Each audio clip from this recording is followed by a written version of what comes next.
Jesus Christ. All this motherfucker's ideas sound like high people ideas. Like he doesn't think these things through before he tells us. He just tells us what he's thinking as soon as it occurs to him. This shit sounds nuts. I'm gonna go to China and I'm gonna get those jobs from China and bring them back here to America.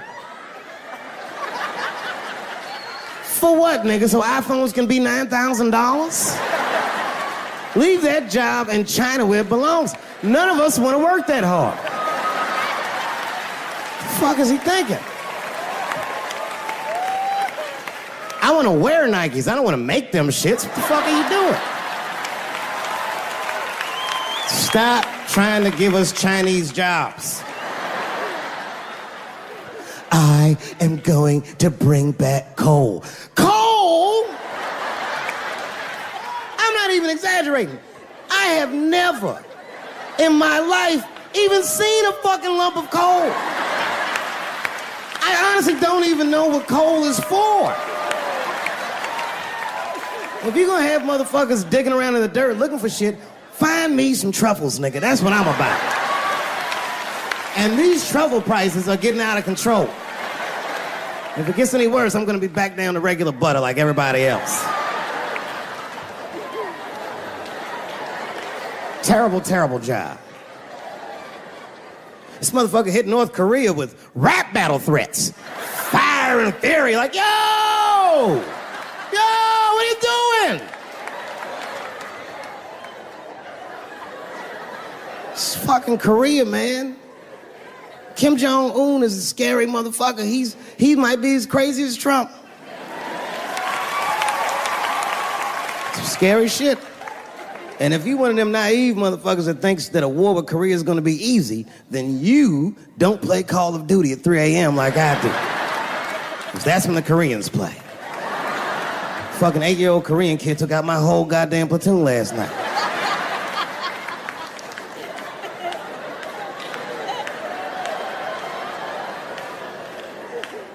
I've never seen somebody in an office so high with the most just basic fucking solutions. Like, you know, we should not let any more Muslims in the country till we can figure out what's going on. Did he just say, figure out what's going on?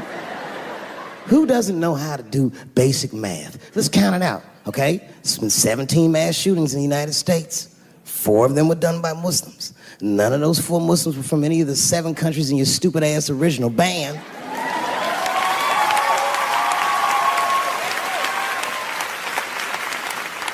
And since he brought it up, the other 13 shootings were done by the Tiki Torch Whites. These are facts. And you don't see me trying to ban white people from the show to keep the rest of the audience safe. It's a fucking terrible idea because it's mean and it's racist. And most importantly, it would be catastrophic to my bottom line. If there were no white people here tonight, I might leave this bitch with $1,800. This man needs to realize that we all need each other. And that's why we will never, ever be able to beat China. Because everybody in America is racist, and everybody in China is Chinese. This motherfucker called it all wrong. And don't believe the media either, because as all this shit is happening, the media is trying to make us believe that the extremities amongst us are the norms. We can disagree, that's fine. And most of us are keeping a cool head about this shit. You know what I mean?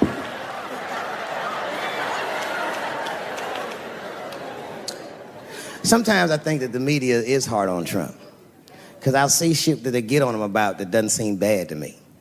I mean, a nigga got on Trump about not staying in the White House enough. Who gives a fuck? This motherfucker was rich. Used to shit in a gold toilet. It's true. I don't know if you've ever been to the White House. It looks like a very nice place to work, but I wouldn't want to live in that Scooby-Doo ass house either. That shit's terrifying looking. Imagine you trying to jerk off in the crib and Abraham Lincoln's just looking at you like...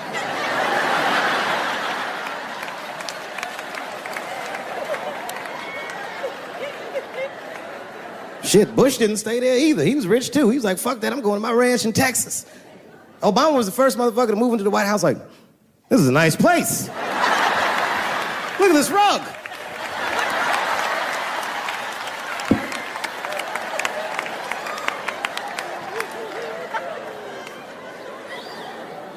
The media got on him about putting Jared Kushner in his cabinet, and I didn't think that was the worst thing he'd done. I mean, it was still early, and it's not unprecedented. Kennedy had his brother as the attorney general, right? And this motherfucker's a Washington outsider. To be honest with you, I'd probably do the same thing. As a matter of fact, I do. You think I go to a Hollywood meeting with all them white folks by myself? I bring my nigga Mac Mittens from the streets. I don't even know his real name. Everybody just calls him Mac Mittens. But I know he's not qualified to even listen to these meetings, but this motherfucker just makes me feel good. And all the white people look at me like, Dave, do you mind asking your friend Mac Mittens to excuse us so that we can talk business? And I say, fuck that. Anything you say to me, Mac Mittens can hear that shit. And he listened to the whole meeting. And when they done talking, I just look over at Mac Mittens, and if he gives me the signal, meow, meow, I'll sign the papers. It's a gut check. Or how about this one? Remember when it was the day after the election and the president of Taiwan called Donald Trump to congratulate him? And Donald Trump, of course, took the call and talked to the president of Taiwan. The problem with that was Taiwan doesn't have a president. The United States functions on what they call a one China policy, and Taiwan is a renegade province of said China.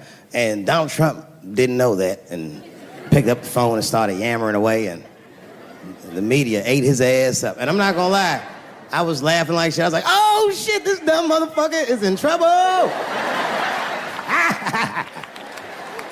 And then that night I was in bed drifting off to sleep, and then I had to admit it to myself. I was like, I didn't know that shit either.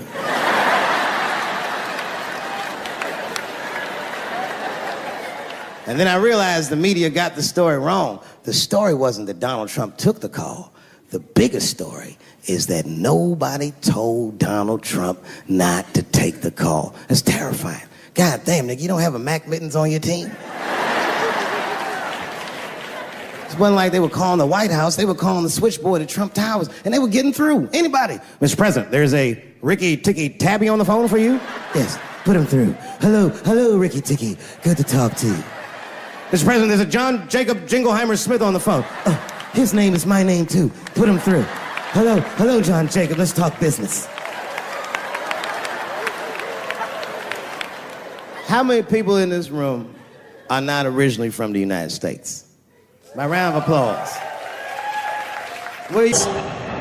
Not to get deep, all these movies probably started, not even the 60s. All this shit started in 1945. That's when America just fucking lost its mind. It was after that Second World War. Think about it. Because black Americans went off and fought in the war. They went to Europe. They made more money than they ever made in America. They might even got their dick sucked by white women. And then they came back to the United States and they looked around and they said, you know what? I don't like the way I'm being treated around here. But it wasn't just black dudes. At the same time, all the women in America went into the workforce because all the men were gone. That's when you see that old poster in the 40s with that dyke like, we can do it. That's where that's from. And these women made money, and then the dudes came back home and started telling these women what to do, and they were like, yo, I'm not feeling you, nigga. At the same time, the CIA started experimenting with a drug in San Francisco. Back then, nobody knew about it, called LSD. By 1960, all the white kids in America were like, it works. And a new school of thought was unleashed on the American consciousness. People had never even thought like that before, and now they were thinking like that in mass. White kids in mass were like, fuck our parents' plans for us. By the time 1960 rolled around, the President of the United States was 42 years old. He was the next best hope. And they blew his brains out in Dallas, in fucking parade. That's the most gangster shit. There were 8 major assassinations in the 60s. Kennedy, X, King, Everett. And then, by the 70s, the white youth culture and the Black Panthers and the black youth culture started to merge. He started to see Timothy Leary meeting Eldridge Cleaver in Africa, not Oakland.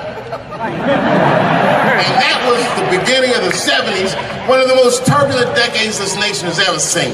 And I say all that to say this, that in that turbulent historical context, Bill Cosby raped 34 people.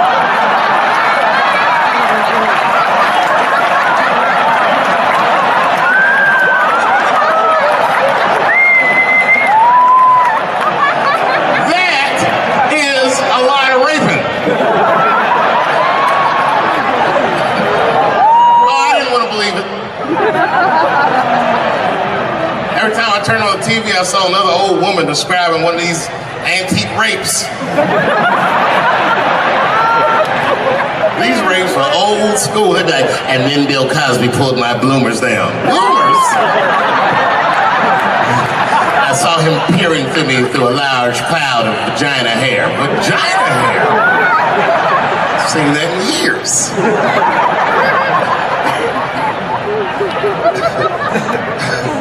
I saw that shit. I said, these people are obviously trying to destroy Dr. Cosby's rich legacy. Right? 34 allegations later, I was still like, man, he probably only raped 13 or 14 of those. Do all that raping. It's like 50 fucking rapes. And don't forget, each one of these rapes have 8 hours of sleep in them. It's like 1,000 hours of rape. Packed into an otherwise busy schedule. Short corporate rapes, that's what I support.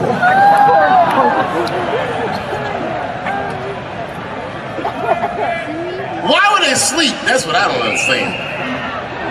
Why Bill Cosby making all these girls sleep? Like, look, man, I'm not even as famous as Bill Cosby was, but I know 20 girls I could call right now and be like, yo, come on to my place for a drink, and I'm gonna put something in it, and you're gonna fall asleep, and I'm gonna fuck you while you're sleeping. And they'd be like, cool, nigga, cool. What time you want me to come over?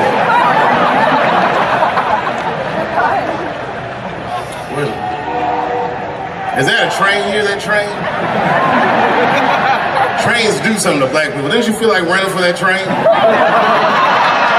I've never been in a situation where I needed to. Something about being black, nigga, you just, when you hear a train whistle, you're like, I've gotta go.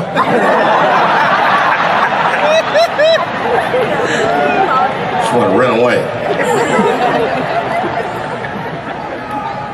No, man, for real, it's not comfortable like it used to be. I don't know how transgender people beat black people in the discrimination Olympics. If the cops shot this many trannies, you'd be like, it's a goddamn conspiracy. Right.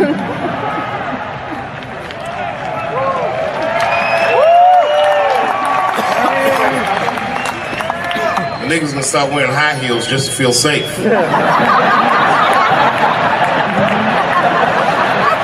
Problem, officer? Was my bag and purse all matched? Is there a problem?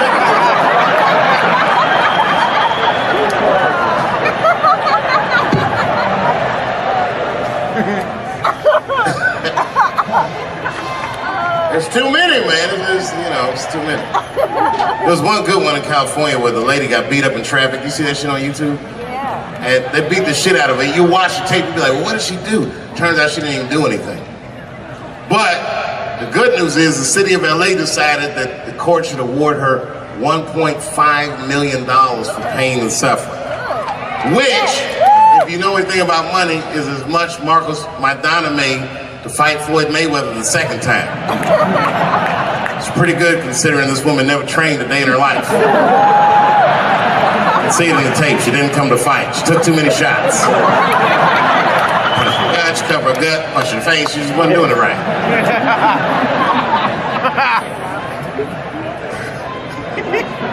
What?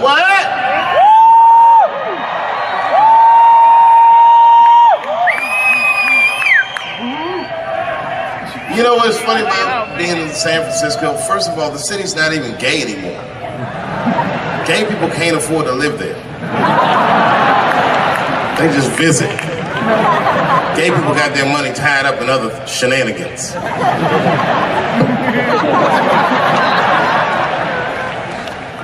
Where you from, bro? Where? Canada? Well, all right, you can get off the watch list.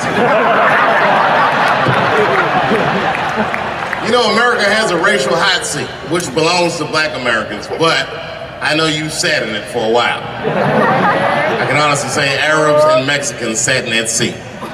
And we, the Black Americans, would like to thank you both for your sacrifice and your struggle.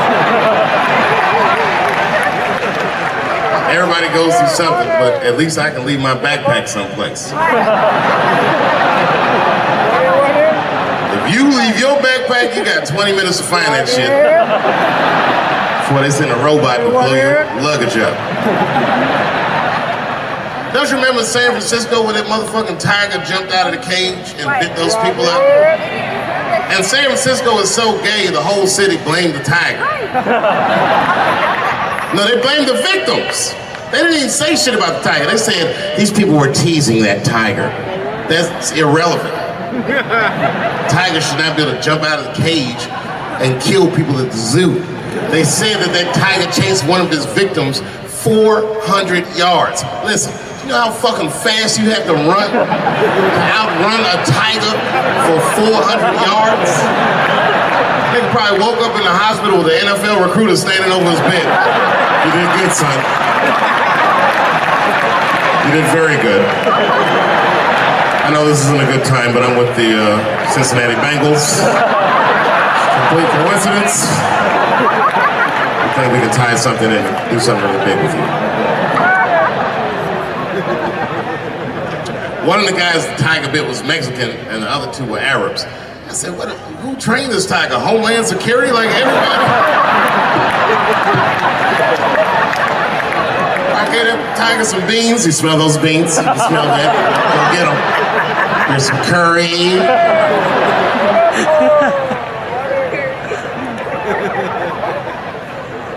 I see a lot of Indians in San Francisco. I always wanted to be in a Bollywood movie. Because Bollywood movies are deep, but at the end of the movie, no matter what kind of movie it is, there's always a dance number to make you feel better when you go home. Even if it's Precious. At the end of the movie, Precious would just jump out of the coffin. I don't have AIDS.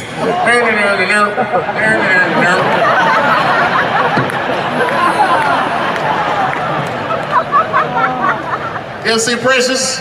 Boy, that was a sad movie. Yeah, that was tough.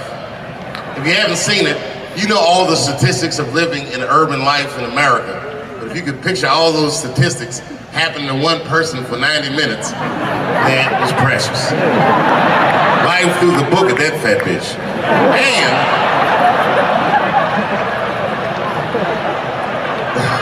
the music haunted me. Because the music was like, you know, like, I don't know, break beats or something.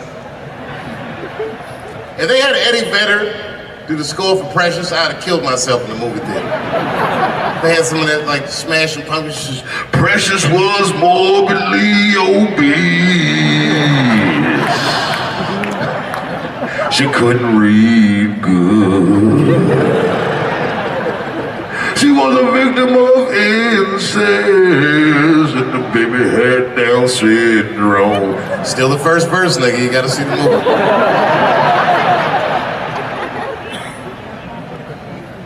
She caught AIDS at the end. She might have had it the whole movie, but at the end she found it.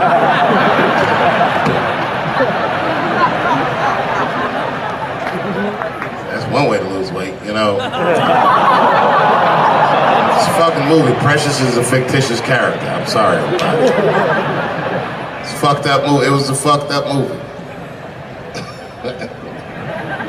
I got scared when I went to see Straight Outta Compton and Eazy-E caught AIDS at the end. That shit freaked me out. Because I didn't know you could get AIDS from firing your manager.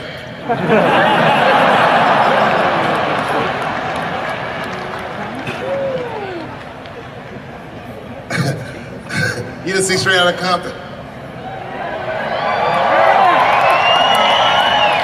Eazy-E caught AIDS in the last 10 minutes of the movie. He just started, you good, nigga? You all right? Yeah, I'm good. Who catches AIDS like that?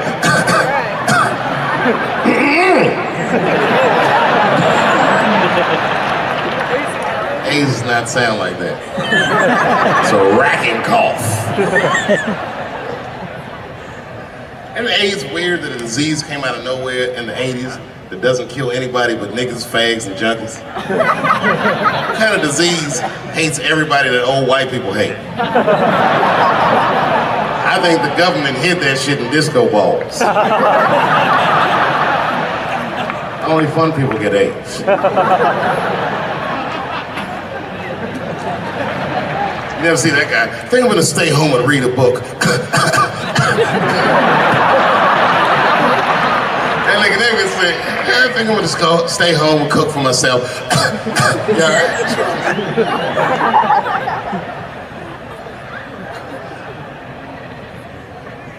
Remember when Donald Sterling made that tape?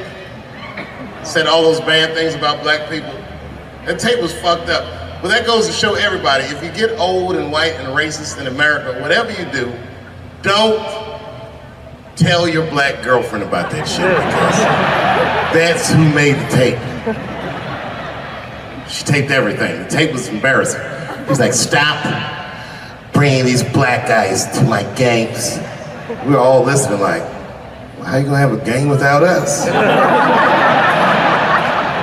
There'll be a lot of bounce passes and layups in that shit. And then it turned out the black guy he was speaking of was none other than Magic Johnson, NBA legend and billionaire. Unfucking believable. Didn't even mention the fact that he had AIDS, which is the first thing I would have said to my girlfriend.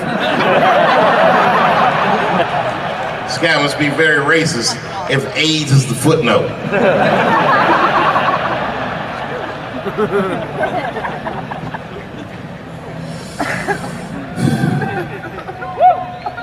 How many of y'all work for Google?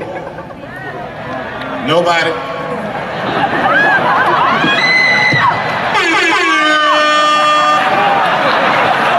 Thanks, Fuse. That air horn always pushes the joke through. You ever do something regular, but if you do it with the air horn, it sounds better. Like once I pulled my dick out at a New Year's Eve party. Real traumatic experience. I'd been drinking. It's really fucked up. I had to make all new friends. I did it on the 10 count. Them motherfuckers was like, 6, 5. And I was saying to myself, what if I pulled my dick out? They said 3, and then I looked down and said, oh no, it's out!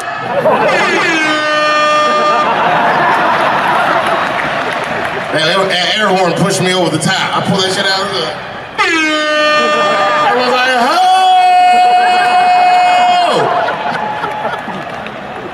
Man, when that nigga pulled his dick out, that really set the party off.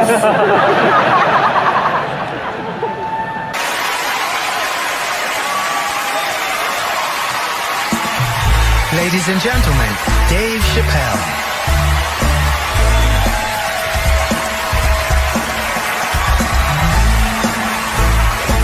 Thank you. Oh boy, I'm very nervous. No pressure. During the Civil Rights Movement, I can't read what's on the teleprompter. Some about black America and white America. There's black Americans and there's white Americans. We're all one America. So if you don't mind, this is not live, is it? I imagine whatever I say, you could just edit it out. Let's try it a few ways. Lou, are you in the booth? I am. All right, good. You know what, Lou? Let's just play around with it and see if we can get it right and get this clip package on, and then let me go home. All right? You got it. All right. Ready? All right. Count me in. 5, 4, 3, 2, 1. Wu-Tang. I'm just with you, Lou. Let's do it again. We're gonna do it again. We'll get it right. Here we go, Dave. 5, 4, 3, 2. You know, when I was a comedian starting out in Washington, D.C., right here in this city, 1988, I'll never forget this. It was a comedy club owner that banned profanity from his comedy club. He said it offended his audience, and this was a cause of major concern for all the comedians in the circuit. And we all called a meeting, and we had the owners come, and it was the club owners, and it was the comedians. It was the classic labor dispute. The club owners laid out their case. There cannot be profanity in these clubs because that offends people. And there's a comedian who's still a good friend of mine to this day. He lives right here in Washington, D.C. He stood up and he said, he's black, I should tell you because it's important to the story. He says, I use profanity because I live a profane lifestyle. He says, I don't have an insect infestation in my house. I have roaches.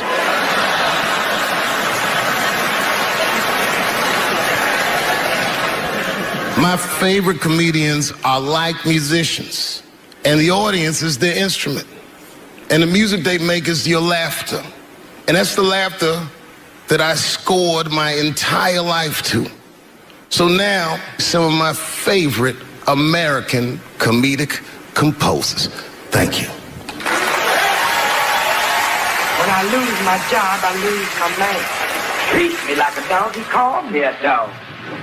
Yes, he did. What did he call me? An old dog. Sometimes I wished I was a dog and he was a tree. When you stop and think, football's a fair sport for my people. Only sport in the world a Negro can chase a white man and 40,000 people stand up and cheer. See, in my neighborhood, the kids have a kind of a dubious reaction to that whole Santa Claus concept. They just don't believe that a white man will ride a reindeer through Harlem after midnight. In truth, white friend, it's you that all look alike. But look at the black people around you. We're all different colors. Black walnut, burnt almond, chocolate mocha, pecan, vanilla, yellow, mellow, light, bright, and damn near white. We come from the first people on the earth. You know, the first people on the earth were black people. We the first people had thought, right? We was the first one to say, where am I? And how do you get to Detroit? I think maybe like 30 years ago, there was a woman that wanted to sing, and a black lady that sang opera that wanted to sing. What was her name? Mary Anderson. And this place was like segregated, and they couldn't sing here. And here we are, like not even 50 years later, a 22-year-old black man on stage getting paid to hold his. God bless America. I gotta go now. Y'all take it easy. Bye-bye.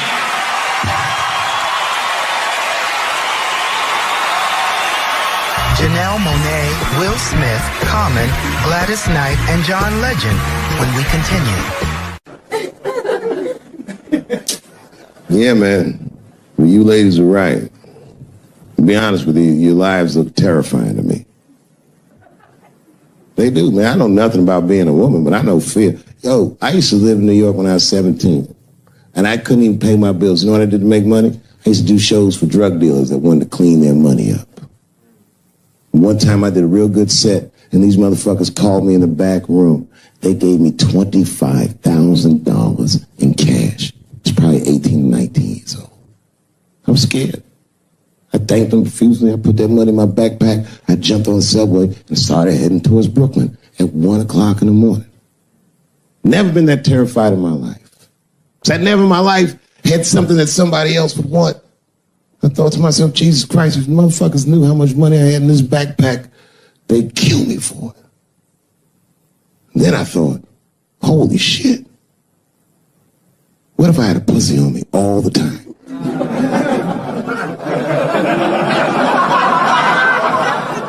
That's what women are dealing with. I'm gonna tell you right now.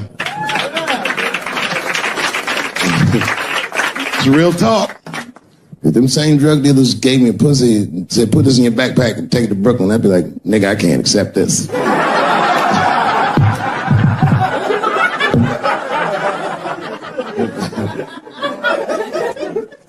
I empathize, man, you know. Everybody gets mad because I say these jokes. But you understand that this is the best time to say them. More now than ever. And I know there's some comedians in the back. Motherfucker, you have a responsibility to speak recklessly. Otherwise. New York Times said that Louis C.K. jizzed on his own stomach. You know, I've busted a lot of nuts in my day. None of them were newsworthy.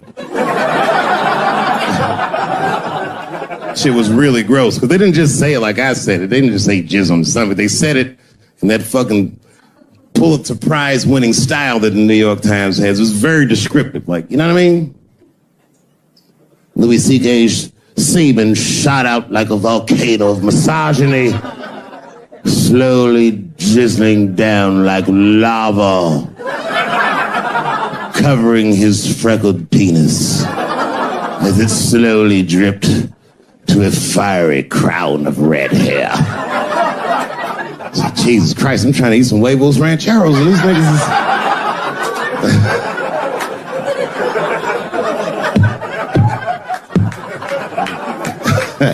And you know, the tough part, being a comedian, knowing the motherfuckers, everybody comes up to me like, did you know? Did you know what Louis was doing? No, bitch, I did not know. The fuck you think we talk about at the comedy club? Hey, nigga, how was the weekend? Great, man. I was just jerking off in faces and coming on my own stomach, having a good time. You know how this business is. No, I didn't know. They act like we sit around like Grease. Tell me more, tell me more. Then she put up a fight. Dun, dun, dun, dun, dun, dun, dun, dun, dun, dun. Sorry, I don't know the choreography, but you get the point. You get the point. She was intense. But Louis was like the turning point. I mean, you know, all these allegations are terrible. Louis was the only... I shouldn't say this, but fuck it. His allegation was the only one that made me, like, laugh. Well, if you think about it... Because all his friends is reading it, and he's jerking off, and he's surprising people. He's surprising me.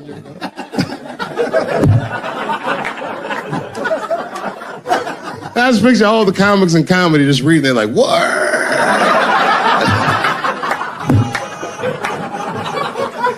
It's terrible. I know it's terrible. I'm sorry, ladies. You're right. You are right. But at the same time, I mean, you know what I mean? I don't know.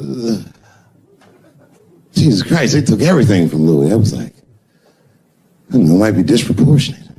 I can't tell. I can't tell. This is like where it's hard to be a man. One lady said, Louis C.K. masturbating in front of me ruined my comedy dreams. Word? Well, then I dare say, madam, you may have never had a dream. Come on, man, that's a brittle spirit. That is a brittle-ass spirit, nigga. That shit is too much. This is a grown-ass woman. You know what this shit is like? It's like COINTELPRO. You know what that is? It's a program that the FBI had under J. Edgar Hoover. In this program, one of the many things they did was they would track the sexual habits of anyone they considered an enemy of the state. It was a live button. That's why they got all these fucking sex tapes with Martin Luther King fucking bitches. But lucky for us, he actually had a dream. You think if Louis C.K. jerked off in front of Dr. King, he'd be like, I can't continue this movement.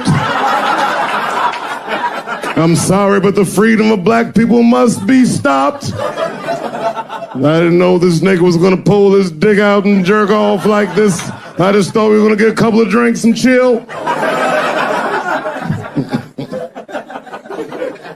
Show business is just harder than that. Them women sounded like, I hate to say it, they sound weak.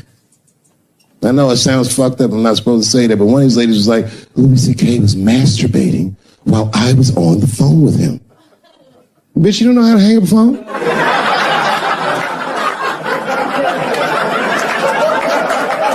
How the fuck are you going to survive in show business? You know what I said? That's all I said. First of all, I'll tell you right now what I said. And I will tell you that this was not a joke. It's a true story. And I just happened to tell it. All right, what happened was I went to a gallery party, all right? I don't know who in here has ever been rich before, but these are very nice parties. You know, wine and cheese and ball of conversation. And there was a few eccentric types, one of which was a very wealthy man that happened to be wearing a dress. I don't know what you call him, man. This is a tranny or a drag queen, perhaps. Whatever it was definitely a man. And this man was definitely on drugs. I don't know what kind of drugs he's on, but I knew he had too much. He didn't look good. It's like this, he's like, he looked sick. And all his friends were standing around him, concerned, trying to revive him. I don't know whether it looked like some kind of gay CPR. There was fanning and shit.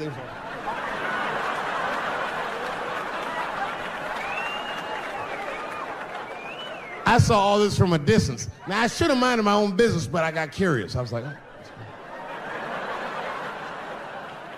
And I went over there. All I said, excuse me, gentlemen, is he okay? And then they looked at me like I was evil. Oh. She is fine. I said, word? Oh. I'm sorry, I didn't know this is what we were doing. Here's my thing. I would support anybody's right to be whoever they feel like they are inside. I'm your ally in that. However, my question is, to what degree do I have to participate in your self-image? Is it fair that I have to change my whole pronoun game up for this motherfucker? That doesn't make sense. Seriously. If I put on an Argyle sweater and I'm like, hey everybody, I feel like a white guy in this sweater and I want some goddamn respect and a bank loan. That's not gonna work. Give a fuck how I feel. Why should I give a fuck how you feel? Nigger is a pronoun. But there was no time for philosophical debate. This was an emergency situation. I said, fine. Sorry, guys. I was just worried because she looks terrible. She just fell off the bench. Appears that her dick is popping out of her dress. You mind if I call an ambulance, champ? I'd rather not be at a party where a tranny ODs. There's too many questions to answer.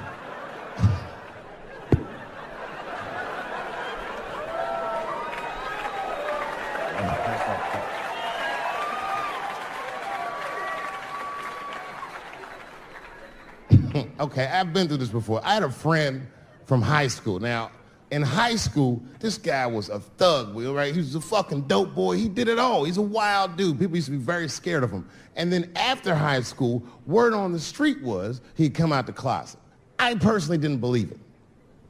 I bring him up because last year, he calls me out of the blue like, yo, what's up, man? I got your number from so-and-so, and I heard you're going to be in New York doing a show. Could I get some tickets? I was like, fuck yeah, get some tickets, man. How you been? He said, well, we'll catch up at the show, man, but yo, I appreciate it. I'll see you soon. I said, all right, man, take care. And I was about to hang up, and I couldn't resist. I was just like, hey, nigga, I heard you was gay. What's going on with that?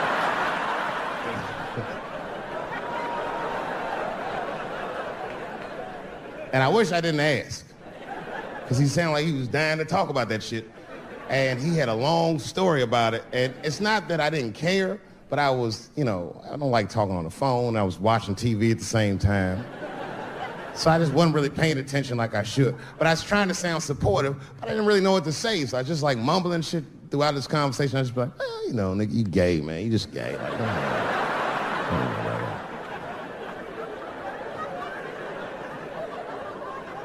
This went on for a while, and then finally I had to say something like definitive to get him off the phone. And I was like, hey, man, you know what? Don't let people get you down, all right? And the next time someone tries to make you feel bad about yourself, just remember, everybody fucks funny to somebody.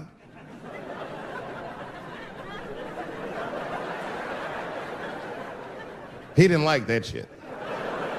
He's like, what the fuck does that mean? I said, huh? He said, you saying I fuck funny, motherfucker? I said, no, that's not what I'm saying. I'm saying everybody's different. He said, you ain't say different, nigga. You say it funny. What's so fucking funny about the way I fuck? And I said, hey, man, I fuck feet. He said, what? Oh, this is not a joke, ladies and gentlemen. I get women to squeeze their feet together like this, and I fuck them right in that little space in their feet. But you can't build a community behind that shit. There's no flag for us. That shit made him laugh. And the next day, after the show, I saw him backstage. He was like, yo, what's up, man? I'm like, oh, shit, what's going on? And he had his buddy with him. He goes, Dave, I want you to meet Manuel. Manuel's my fiance. We're in New York getting married because it's legal here. I said, well, Congratulations, fellas. And Manuel was like, gracias. And he went to go get some drinks. And then my buddy looked at me, he was like, so Dave, what do you think? And I started mumbling again. You gay, nigga, you know, you just gay. He said, yeah, I'm a little nervous about getting married, man. It's a big step. I said, yeah, it is. It's a big step. He said, well, you've been married for a while. You got any advice for us? No, I'm married to a woman. Sorry about that. And he corrected me. He said, no, you married the person that you love. So it's essentially the same. I said, you know, man, the problem with that statement is that it makes the assumption that I love her. But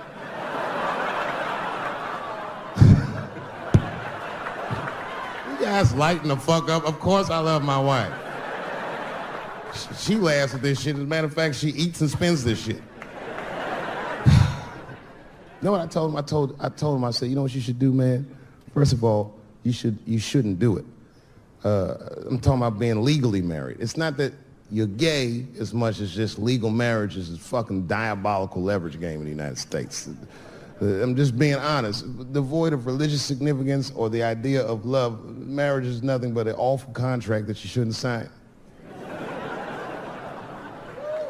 I'm just being real. Because you start out loving each other, and then like 2 years later, you're just building a case against one another for a hypothetical court date that may or may not ever happen. You throw being gay on top of that, that shit is explosive. Like it's that Ray Rice shit. Okay, right after Ray Rice went through all that shit, I was at a party and I met this kid, Michael Samms. You know Michael Samms? Very nice guy. He's the first openly gay NFL player. And Mike's a very nice guy, very brave guy. But when I met him, I couldn't help but thinking, now what's gonna happen when Michael Samms beats his wife up in the elevator? Is that domestic violence or is that just two niggas working shit out in the elevator? You know what I mean?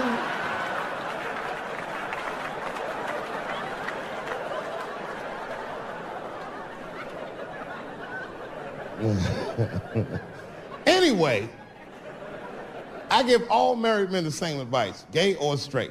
Get a dog. This dog will love you all the time, but she's not going to. It's real talk. I didn't even know about dogs, and my kids got the dog.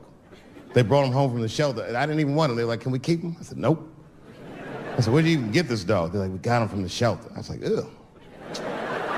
Probably something wrong with him.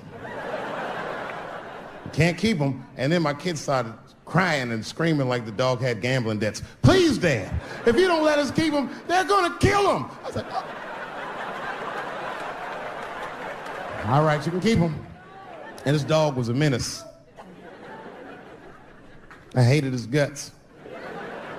Then one night I had smoked a bunch of weed and I was eating a sandwich and Baba came over. Baba's the dog. He came over and was staring at me. This will make you very uncomfortable if you're just looking at you usually.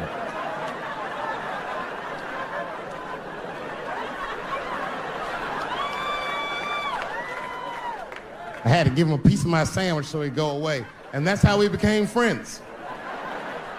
Now, if you see me walking down the street with Baba, I ain't got no leash or nothing. He walks right next to me. If I stop, he'll stop. And if I go, he'll go. And all my friends are like, yo, Dave, that shit is dope. How you train Baba to do that shit? I've never trained Baba. I'm just a messy eater. If I drop food and Baba's not around, all I gotta do is call him. Baba! He's a black dude's dog, so he doesn't come right away. He peeks first to see what's going on.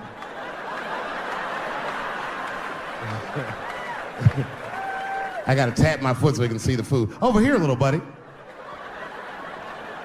And he's like, thanks, Dave. He'll come get it and run off. My wife's friend, Stuart, told me that. My wife has a lot of gay friends. Stuart's their leader. She has a lot of gay friends. And I don't like them. Not because they're gay, I'm just judging them on the merits of their character. They're just not nice dudes. They're rude house guests. They're sitting on my couch, giggling with my wife, eating my mother macaroons. And I come in, they act like the party's over. Hey, Stuart, what's going on? This guy talks to me the way a cat would speak if a cat could talk. Hi, David. He always must have some kind of gay political argument. The last one was about a petition in federal court to take the words husband and wife out of the law. I said, well, why would you want those words out the law? He said, because it discriminates against same-sex couples. I was like, niggas, please save me the semantics. Just trust me, take your chips and get the fuck out of the casino. You're about to crap out. Go outside, talk that over amongst yourselves, and whichever one of you is gayer, that's the wife. I've never seen somebody in an office so high with the most just basic fucking solutions. We should not let any more Muslims in the country till we can figure out what's going on. Did he just say, figure out what's going on? Who doesn't know how to do basic math? Let's count it out. There's been 17 mass shootings in the United States. 4 of them were done by Muslims. None of those 4 Muslims were from any of the 7 countries in your stupid ass original ban. The other 13 shootings were done by the Tiki Torch whites.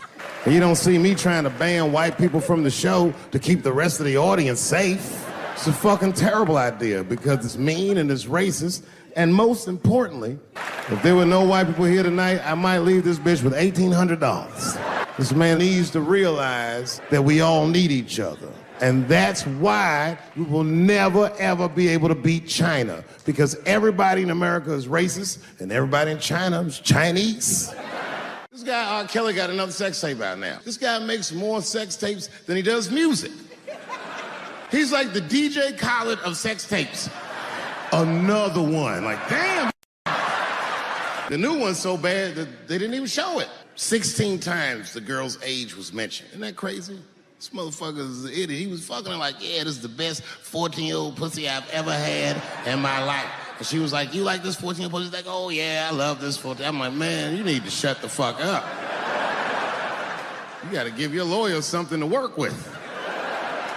You're supposed to be on the tape like, this is the best 36-year-old pussy I've ever had in my life. And then your lawyer can be like, Your Honor, clearly my client thought that this woman was 36. As he mentioned some 16 times in the tape. They gonna know you lying, though. You know what I mean? Everybody knows no such thing as good 36-year-old pussy. It is wild, bro. Where you from, man? Where you from? New York. You from, what, Manhattan? Brooklyn. You are from Brooklyn, aren't you? You look like you can rob somebody with a hammer.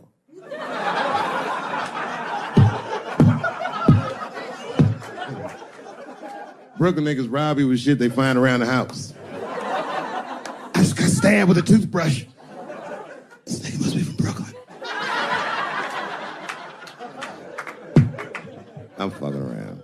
I think, okay, again, of all those letters, the T has the toughest road ahead. In fact, I think the T should stand for tough road ahead. They've got the longest mental gap to bridge. That's all I'm saying. Because, you know, whenever I see one of them T's on the street, I don't mind them, but I'll be like, man, I miss Bruce. I'm sorry, guys. I'm 42. I remember Bruce Jenner. Before the Kardashians, before all that, this motherfucker was a white American superhero. It was amazing. He was beating Africans at track and field. We'd never seen anything like it. He was on my cereal box growing up. You know how much of that cereal I ate, nigga? I didn't know he was gonna do that. I knew before you guys knew. I heard things on the street in Hollywood. You know, you just be out, see people. Hey, what's up, Kanye? Why the long face? Nigga, you'll see. I got 2 mother-in-laws now. There was a big dance coming up in the middle school. I was 12 years old. I said, Dad, can I go to the dance? He said, of course you can go to the dance. I want you to get out and meet some more kids. I said, great. It costs $3 to get in. And my dad said, ooh, sorry, son, I don't have it. I was like, what the fuck? You don't have $3? Well, then how are we alive, Dad? Dad said, if you want to go to the dance bad enough, I tell you what, there's some money in the change jar, get the money from there. I was 12 years old. That's what I did. I showed up to the dance early. There's a long line of kids waiting behind me while I'm at the door trying to count out 300 pennies to get inside. I will never forget this shit as long as I fucking live. Oh, man, you know, if you've been poor, you know what that feels like. You ashamed all the time. Feels like it's your fault. And all them kids was laughing, ha, ha, ha. Look how poor Dave Chappelle is. Like, when I think back at it, that's really the only time in my life that I ever thought to myself, I should kill everybody at school. No, this is what I mean. Okay, look, okay, you're an Asian dude. No, I say this with no disrespect, but we're all Americans, right? And we can agree that America has a huge body count all over the world, but nowhere more than Asia. Literally, if you look at history, recently, we have bombed the masculinity out of an entire continent. We dropped 2 atomic bombs on fucking Japan, and they've been drawing Hello Kitty and shit ever since. There's a lot of lady boys in the wake of our bombs, and I know these things because my wife is Asian. She's Filipino. All right, well, okay, so that explains it. Now you know why you see me at all those Filipino events. I'm not there picking up pussy, I'm dropping some off.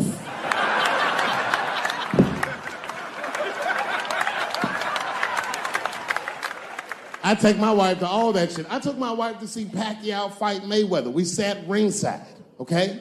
That was a quiet car ride home. That's what that was. That's my problem. I can't handle pressure. Sometimes pressure make me talk different. I'm serious. You ever have like that social pressure? You ever talk to somebody who's fake and they make you fake?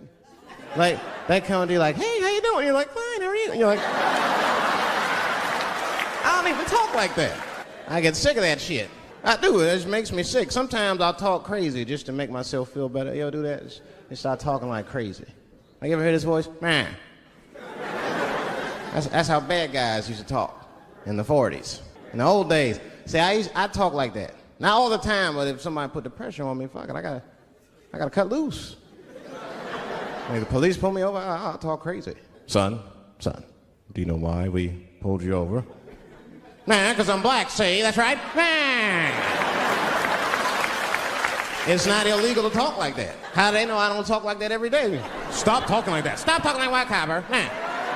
I see my age in my children. I came home from the road. This is not long ago. I've been gone for, if you can picture, I was gone for weeks and weeks. And when I came back,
I started when I was 14. That's when I figured it all out.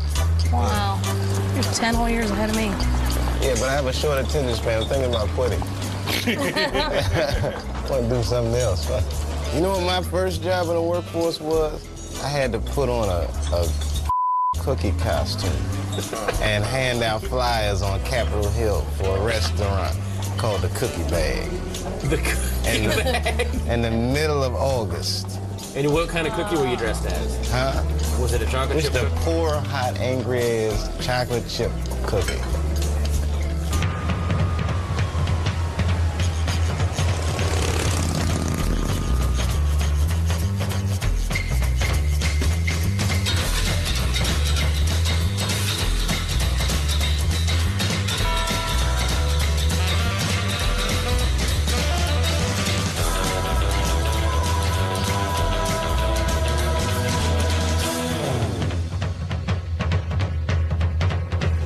Ladies and gentlemen, coming to you from San Francisco, please welcome Dave Chappelle.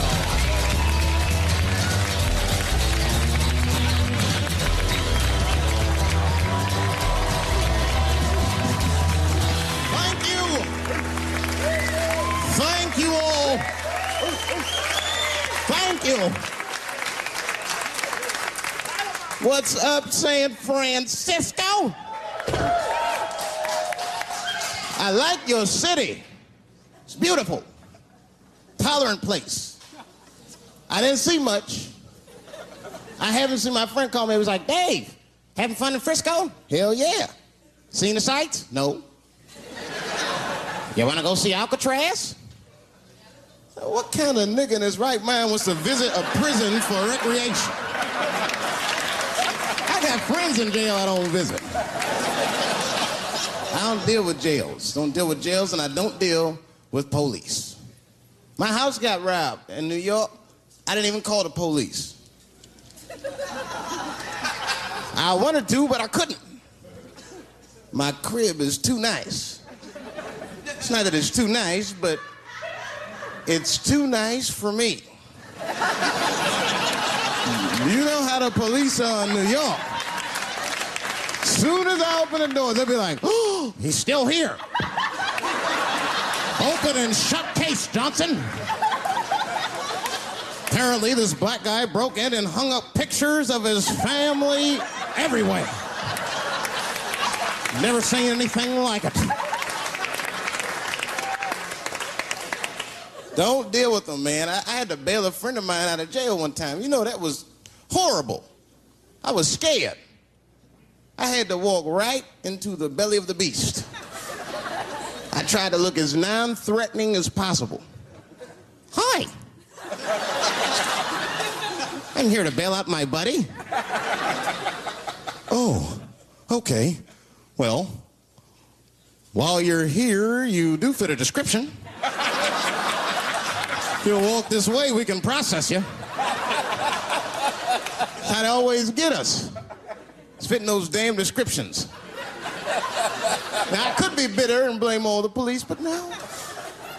I'll tell you who I blame. It's those sketch artists. They keep drawing the same brother over and over again. Who is this generic man we all look like? I want to know what they say when it's us. You know what I mean? They'd be in that room like, did you get a look?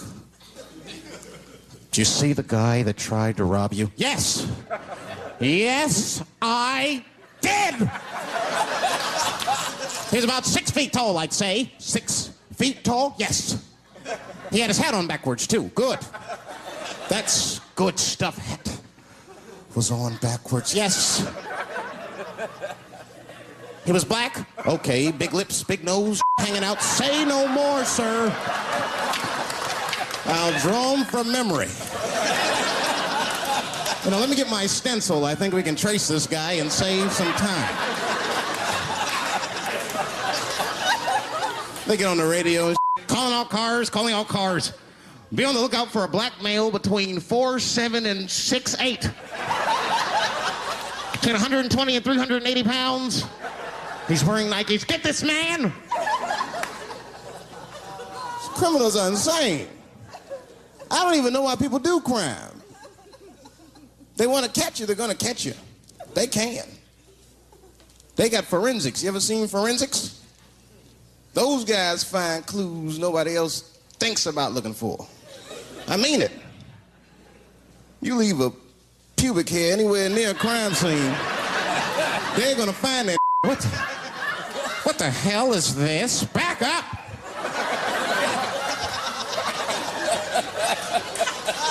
We got a match. Then they look at the pubic and tell all kinds of information. Looks like there was a struggle. Time of death 307. It's amazing. I saw him get a dude one time on court TV. It was embarrassing. It was a sexual assault case. I knew the defendant was lying. I could feel it. He defended himself too hard. He did. His answers had nothing to do with the questions. They're completely irrelevant. They asked him easy questions. Were you anywhere near the crime scene on the night of the incident? Mother, I told you I work at Burger King. He was like,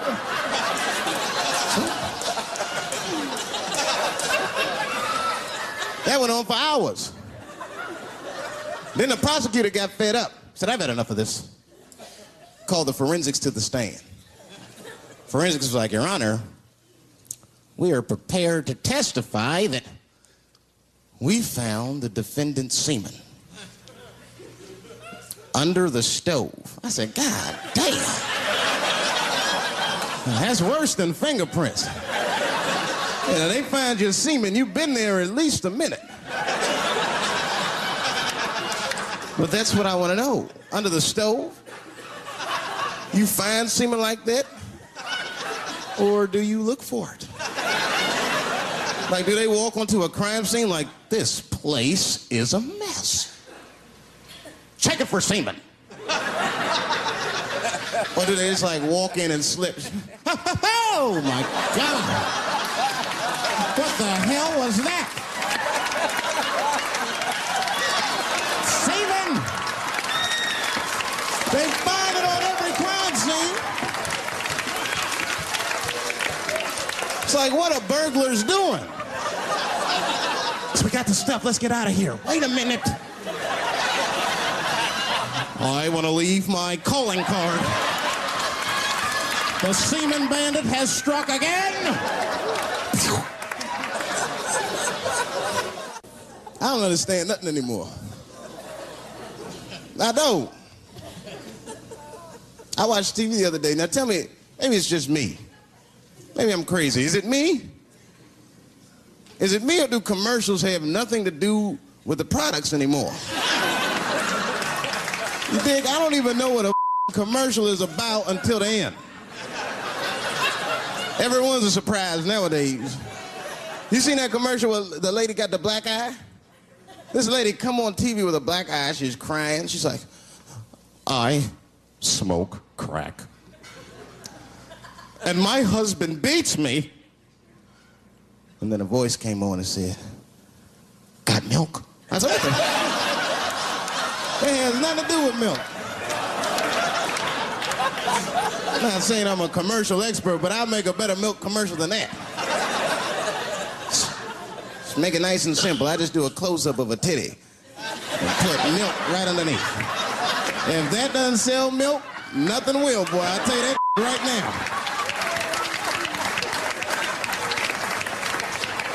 It's 1997. Titties are industry in 1997. They are. I know they are. I'm a customer. I went to a titty bar last week at 3 o'clock in the afternoon. Now that's bad. That is bad. Because it wasn't like I was out. Said, let me swing by the titty bar. No. No, I left my house specifically to see some tits.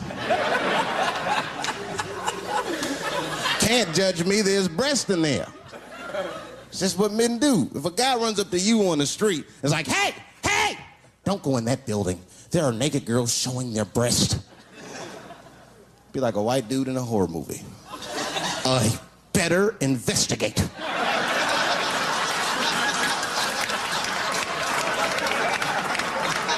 I'm gonna want to see for myself.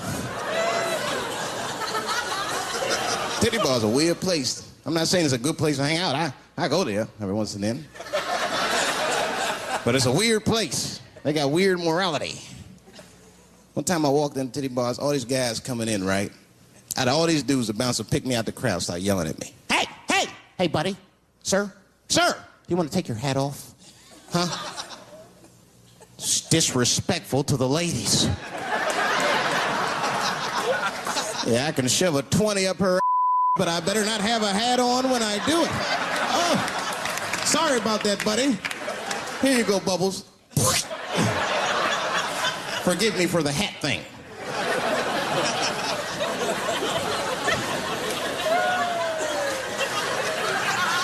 You know why those bars are so popular now? Is because men don't know how to deal with women in reality. So sometimes we gotta take the fantasy road. The reality of the situation is very grim. Women have made a lot of progress in a short period of time, man. It's changed everything. Can't deal in relationships anymore. I broke up with my girl. I'm out of Shawshank. I'm free. I don't want to go back. Couldn't even argue with her. You should be able to argue. If you have an issue in a relationship, you should be able to argue that issue out, right? But see, ladies, you got to stick to the issue. You guys take arguments everywhere just to win them. That's why nothing ever gets done. You be arguing about the dishes, baby. Baby, could you wash your dish at least before you put it in the sink? Premature ejaculator? Damn it. You know, why you gotta bring that up? I don't even believe in that. I don't. If I man, it was right on time. That's the way I see it. And as far as I'm concerned, I can't fast enough. I'm sick of being vilified all the time. David, how could you? How could you? I was. What were you trying to do, huh? Well, I beat you. You gotta work on your time, baby. I'm down to a minute 20. Get mad at me because I have different goals in sex. I'm a speed. Just trying to hit my best time. It's like the Olympics. And now for the dismount.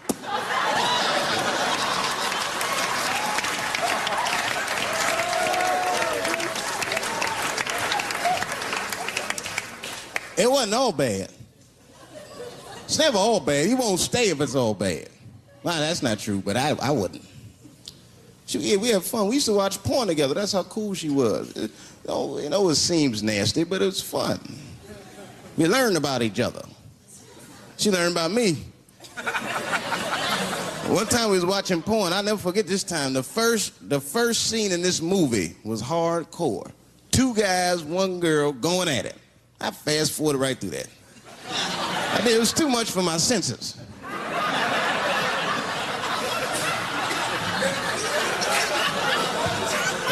The scene after that was these 2 girls and this guy. And you know, I stopped for a minute. I had to see what this was all about. And she noticed. She said, what is that? Now, why does that disgust you? 2 men and 1 woman. The men aren't touching each other, but the women are. The 2 women, those men touch each other. The 2 men don't touch each other. Why is that nasty to men? And I'll tell you why. Hey, ladies, you can call me crazy, but I think every straight man has a rule. That would be the 1 penis per fantasy rule. My is the star of my fantasy. Nobody else's is guest starring in my. This is a Dave Chappelle joint. You gotta look at the whole picture, man. And you get 2 girls and a guy in a room together. That's something else. That's holding and hugging, friendship and helping, teamwork at its very, very best, my friends. You get 2 guys and a girl in a room. It's the wrong kind of teamwork. It's downright brutal, if you ask me. I'll pull her hair. I'll smack her ass. That poor woman looked like a chicken on a rotisserie and help me! What have I got myself into?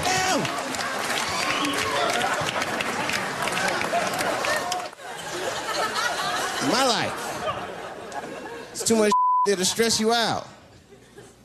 This whole world's just drug-infested. Hate-infested, drug-infested world. Hate drugs. I heard the worst drug story. You know what my friend told me? You know what he's dealing with? His landlord is hooked on crack. That's terrible. That's pressure. Your landlord's hooked on crack, that means you've got to have the rent. You come around all the time. You got the rent. It's not even due yet, it's the 10th. Come on, I need it. Let me just get $20 of it now and then just give me the rest of the month. Every couple hours. Hey, look, I'm gonna need some more of the rent. This building's falling apart, things came up. Comes home early from a party. Landlord's in the crib going through his What are you doing in my house? Ah! Where's the sink? I came to fix it. It's in the kitchen. I thought it was in the drawer. I'll fix it tomorrow when I come for the rent.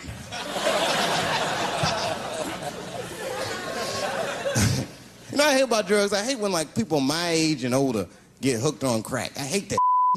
You're too old to be experimenting with the drugs at a certain point. You should be past that. You ain't doing it by a certain point, you just miss it. Drugs are really for old people anyway. You 75, you've earned the right. If I was 75, I'd do coke, heroin, everything. I wouldn't give a I'd be walking down the street, they'd be like, boy, that old man is tripping.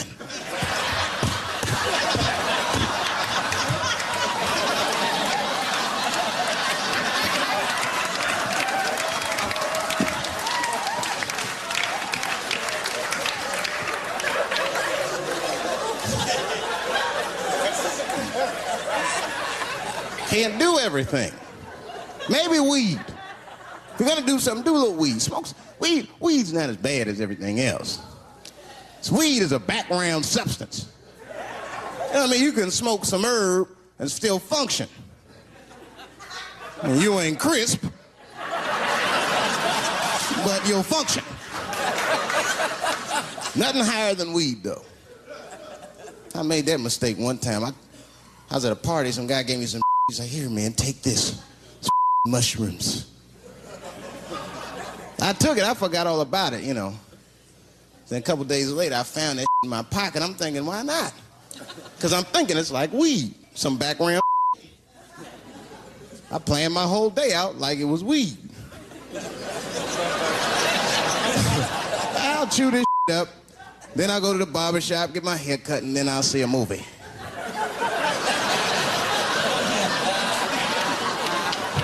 I chewed it up. So far, so good. Then I was in a barber shop like an hour later. And it's funny because I was just thinking to myself, I was like, ooh, this stuff sucks. Tastes like athlete's foot. I feel sick, but I'm not really high. Then I looked in the mirror. I saw the barber's reflection, man. It looked like a big penis was cutting my hair. I freaked out. I started talking to myself, Dave, calm down. You're on drugs. This is what drugs do. Okay, you know that there is no way that a penis can cut hair.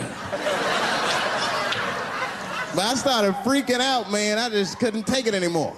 I jumped out the chair, half my hair was cut, I didn't care. I didn't, I just gave a barber a handful of money. It was weird, the balls opened up. Anyway, I ran home, man. I ran home as fast as I could. It's tripping. I looked at the clock, it was 2:42. I was like, damn. 2:42. I gotta sober up. I had never been this high this early. I took a shower. I was still high. Said maybe music will do the trick. I listened to every CD I had. I was still high. Exercise. That's what I'll do. I ran around the block 4 times. Still high. Took a nap, woke up. I looked at the clock, it was 2:43. I said, God damn. Who wrote this song? You know, that's just our grandmother used to sing that when she cleaning up. That's a Negro spiritual.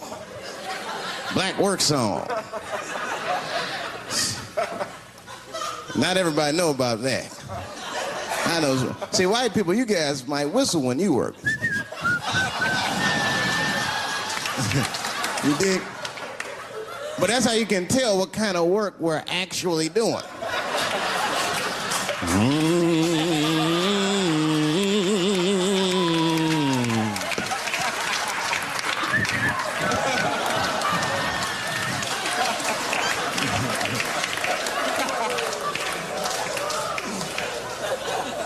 I study that kind of I do. Anything that has to do with race. I read a little here, see a little there. And I travel. That's always good. Traveling has made me a racism connoisseur, if you will. You know, it's different from region to region. Anyone ever been down south? So you guys know what I'm talking about. And the racism down there is just, it's perfect. It's due to a perfection. It's comfortable, it's out in the open. There are no secrets in Mississippi. Everybody knows the deal. Morning, nigger. Morning, sir.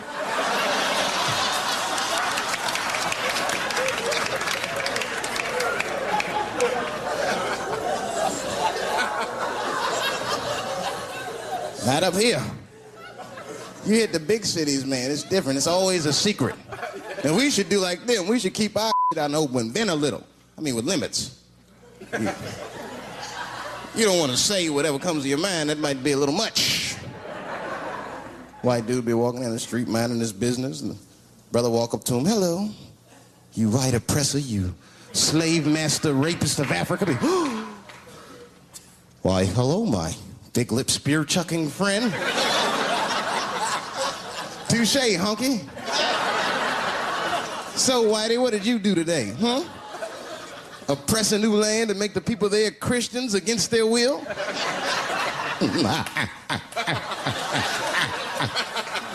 What did you do, fellow? Burn those big black lips on a crack pipe as you miss your job interview? Easy, Whitey, you're cutting deep. All this chit-chat has got me thirsty. If you will excuse me for a moment, I'm going to go to the Korean store and get something to drink. Ching-a-ling. Hello. You slanted-eyed, ruining the economy in our neighborhood by opening stores and taking the money out the community. Chink. Well, good afternoon, you browse around but never buy anything, suspicious-looking nigga. After a while, that might be too much.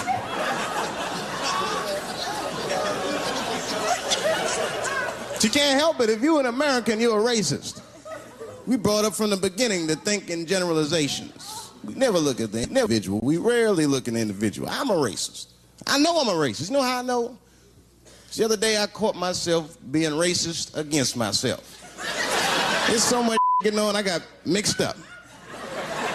Forgot whose team I was on.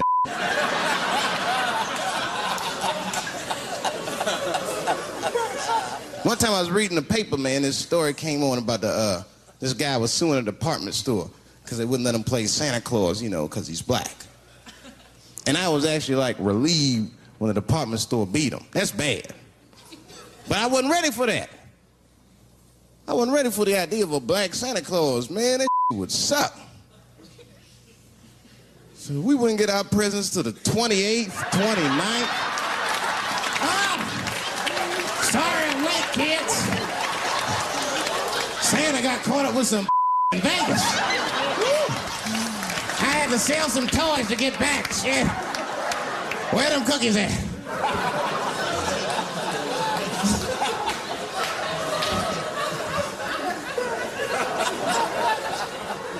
Y'all a great crowd, man. You are. I'm glad y'all came out, man. I'm nervous. I am. Not about the special. I hope this don't make me famous. You dig? I don't want to be famous. I want people to like me for who I am. Like famous dude, don't never know why people like them. That's why, like, if I ever make it, I'm gonna have to like test people. Like if I meet girls, I wear disguises when they first meet me, so they don't know who I am. And then like on the first date, I'll call myself, I'll pick you up right from work, and then I'll pick her up in a garbage truck, just to see how she reacts. And she's like, wait a minute. Oh, do I look like garbage to you? I don't see no goddamn trash need to be picked up here. Get that goddamn truck off my block. Who do you think you are? That's when I take my mask off. Oh, David Chappelle. That's right, bitch. Thank you. Thank you very much.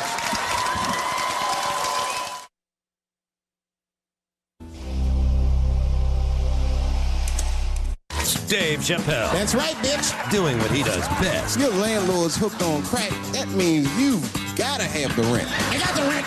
It's not even due yet. It's the 10th. Come on, I need it. Dave Chappelle. Coming up next, part of Stand-Up Month on Comedy Central.